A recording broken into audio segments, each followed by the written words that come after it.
Everybody loves superheroes, and people seem to forget that it's been that way for a long time. In the 70s, they put an awful looking, obviously 30-year-old Spider-Man on primetime television just because fans demanded it, and even the modern superhero blockbuster began in 1978 with Richard Donner's classic Superman the Movie. Superheroes have been big money for decades now. And as we pointed out before, and will probably do so again, big money equals big ripoffs and big flagrant lookalikes. So today, we're going over 8 bootlegged versions of superheroes that time tried to forget. We're not gonna let it. Indian Superman. The Indian production of Superman, not to be confused with the South Indian production of Superman, was released in 1987 and starred, come on, let's face it, you've never heard of anybody involved in this movie, even if you're from India.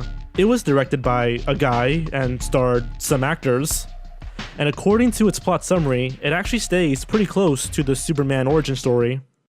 There's a baby from space and is adopted by an elderly couple and grows up to be a reporter moonlighting as Superman, which is the only word said by anybody in this film that we can understand, but they helpfully say it a lot.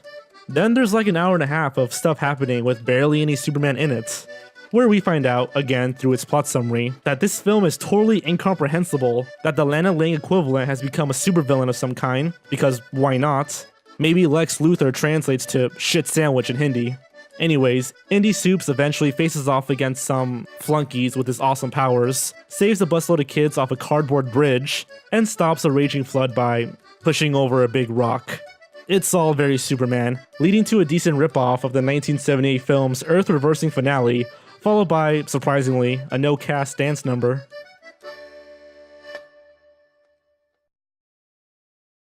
South Indian Superman. You thought we were kidding about South Indian Superman. Well, you should have known better. This version, directed by another guy and starring some other actors, was released in 1980, the same year as Donner's Superman 2, and you can tell just by looking at the H on this guy's chest that that's the least of what they got wrong. The movie opens up with our young hero witnessing the murder of his parents by cowboys, okay, and praying to some weird monkey cat god who grants him awesome magical powers. And you might recognize that this has absolutely nothing to do with Superman's origin story.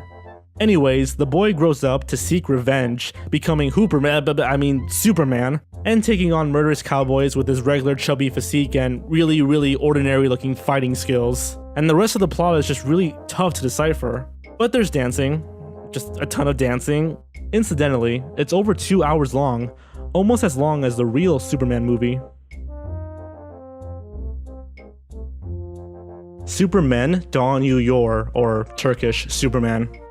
Okay, just one more Superman, because Superman Doğanıyor, also known as Turkish Superman, is too good to pass up.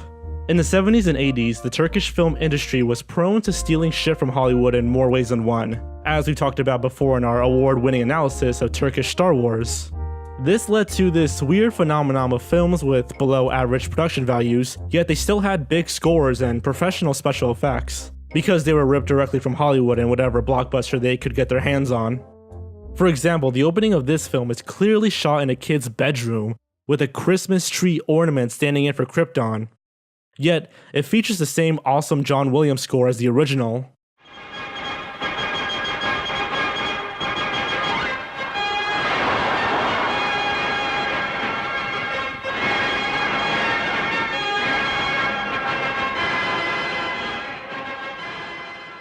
As the film was released in 1979, they apparently didn't have time to insert any awesome special effects shots or flying sequences. So Superman, for the most part, lurches around like a complete idiot stiff-arming people. It turns out though that he does have a hidden weakness. Chairs. I mean, this one guy gets the better of him by hitting with a chair, but okay. The whole thing is pretty ridiculous, but there is that Williams score, blaring away for pretty much every minute of the runtime. And strangely, the film's title translates roughly to Superman Returns, which may have been a bad omen. La Mujer Murciélago, or the Mexican Batwoman. 1968's The Batwoman is complete lunacy. It's also known as the Mexican Batwoman, and it seems to descend from the Russ Meyer School of Filmmaking. So this Batwoman has a crime-fighting costume that is literally a super tiny bikini with a cape and a bat mask. The film opens up with 3 stuffy men in suits, talking about some special operative they need to hire. Then there's some crackling dialogue. ¿Quién es esa mujer? ¿No sabes quién es? No. Es difícil describirla con palabras. He then goes on to do that exactly at length. And she's the master of every sport. A master wrestler, because Mexico, has super strength just because, and is also wonderful and rich with an ample chest. Also, unlike Batman, she loves guns, and will just shoot the shit out of some people. She's enlisted when a bunch of professional wrestlers are murdered. Again, in case you don't know, Mexico really loves wrestling, and ends up thwarting a mad scientist who is trying to create fish people. Because why go through all this trouble if you're not going to plunge into sheer madness? Maybe there are some environmental themes, maybe there aren't. Maybe everybody involved is just on drugs, who knows? Alias Batman and Robin, or Filipino Batman and Robin. The 1989 Filipino film Alias Batman and Robin was a spoof of the 1966 TV series starring Adam West. Astute viewers probably caught more than one thing off about that statement.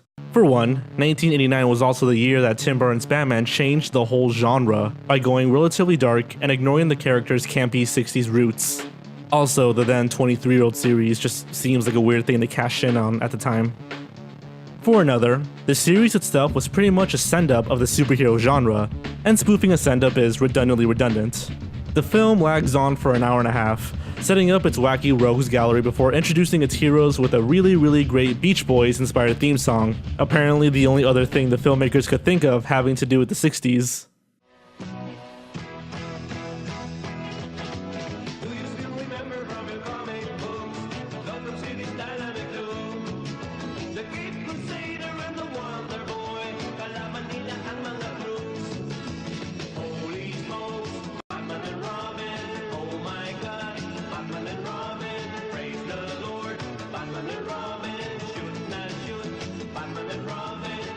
The two stumble through the nonsense plot, fighting wackily enough to make the 60s series look like Daredevil, serving refreshments to guests, and skillfully dodging the lawsuit that Warner Bros. Threatened the second they heard about this mess.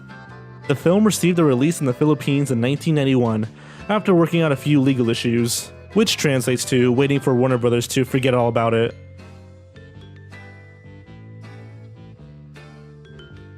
Spider-Man, or Japanese Spider-Man.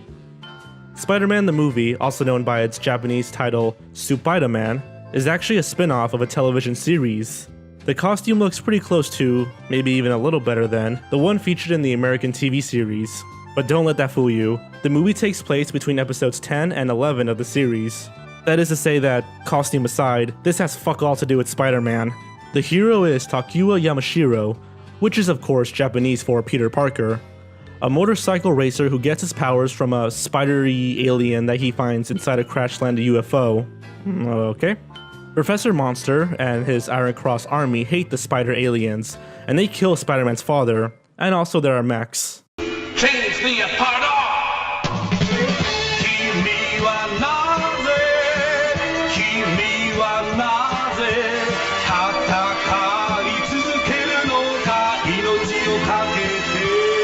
This actually happened.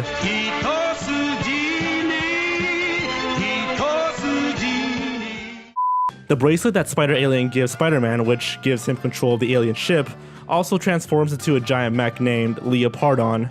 Why not Spider-Don, you might ask? Did you really expect any rhyme or reason to any of this? The film, like the TV show, is full-on crazy. But the series ran for 41 episodes, which is a hell of a lot better than its American counterpart. You win again, Japan. Italian Spider-Man. Speaking of Spidey, we must take a brief detour to highlight Italian Spider-Man, a 2007 Australian parody that completely nails the shoddy look and haphazard tone of films like the ones that make on this list. Italian Spider-Man is a fat, stringy-haired guy with what might look like a spider crudely drawn on his shirt.